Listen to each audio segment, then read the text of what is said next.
টানাপোড়েন ও উগ্র হিন্দুত্ববাদের প্রভাব পড়ল ক্রিকেটে। রেকর্ড দামে বল পেয়েও কলকাতা নাইট রাইডার্সের হয়ে খেলা হচ্ছে না মুস্তাফিজুর রহমানের। তাকে বাদ দেওয়ার নির্দেশ দিয়েছে ভারতীয় ক্রিকেট বোর্ড। গণমাধ্যমকে তা নিশ্চিত করেছেন বিসিসিআই সচিব দেবজিৎ সাইকিয়া। শেষ পর্যন্ত গুঞ্জন হলো সত্যি। রেকর্ড দামে আইপিএল নিলামে দল পেয়েও খেলা হচ্ছে না মোস্তাফিজুর রহমানের। নেপথ্যে দুদেশের রাজনৈতিক বৈরী সম্পর্ক আর ভারতীয় উগ্র হিন্দুত্ববাদীদের হুমকি।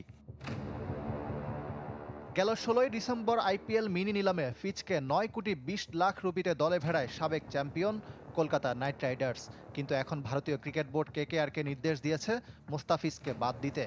দুদেশের চলমান পরিস্থিতিতে বিসিসিআই কেকেআরকে তাদের একজন ক্রিকেটারকে ছাড়ার নির্দেশ দিয়েছে।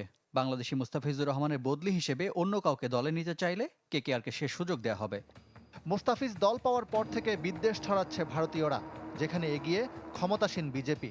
এমনকি কলকাতার মালিক বলিউড সুপারস্টার শাহরুখ খানকে বিশ্বাসঘাতকের তকমা দিয়েছেন দলটির নেতা সঙ্গীত সোম। একদিকে বাংলাদেশে হিন্দুদের হত্যা করা হচ্ছে, অন্যদিকে তাদের ক্রিকেটারকে আইপিএলে দলে নেওয়া হয়েছে। শাহরুখের মতো দেশবিরোধী অভিনেতা ৯ কোটি রুপিতে মুস্তাফিজকে কিনেছে। আমাদের দেশে এমন বিশ্বাসঘাতকের ঠাঁই নেই। শাহরুখকে হুমকি দিয়ে থামেননি সঙ্গীত সোম। তার আক্রোশ মুস্তাফিজকে ঘিরেও। আইপিএল খেলতে গেলে বিমানবন্দরের বাইরে পা ফেলতে দেবেন না বলেও হুমকি দিয়েছেন। কেবল বিজেপি নেতা সোমই নন, শাহরুখ বিরাগভাজন হয়েছেন হিন্দু আধ্যাত্মিক গুরুদেরও। কেকেআর যদি তাকে দল থেকে বাদ না দেয় তাহলে এর পরিণাম খারাপ হবে। এখনো সময় আছে শাহরুখের ভুল শুধরানোর, না হলে পরিস্থিতি আয়ত্তের বাইরে চলে যাবে।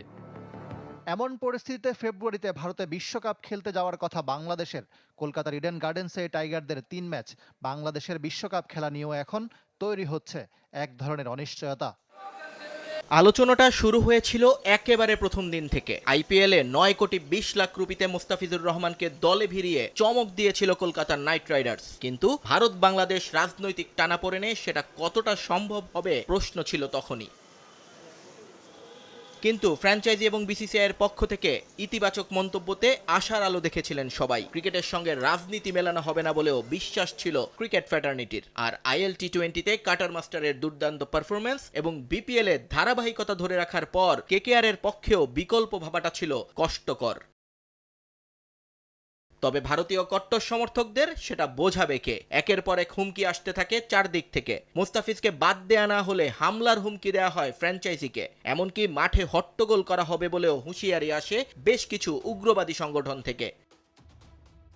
অব্যাহত প্রতিবাদ এবং হুমকির মুখে এবার পিছু হটল ভারতীয় ক্রিকেট কন্ট্রোল বোর্ড। এএনআইকে দেয়া এক সাক্ষাৎকারে বিসিসিআই সচিব দেবজিৎ সাইকিয়া নিশ্চিত করেছেন কেকেআর স্কোয়াড থেকে মুস্তাফিজকে সরিয়ে দিতে নির্দেশ দিয়েছে ক্রিকেট বোর্ড। এমনকি আইন বদলিয়ে নতুন ক্রিকেটার নিতে অনুমতি দেয়া হয়েছে ফ্র্যাঞ্চাইজিটিকে। মূলত ভারতীয় সরকারের উপর মহল থেকে অনুমতি পাওয়ার পরই এ নির্দেশ দিয়েছে বিসিসিআই।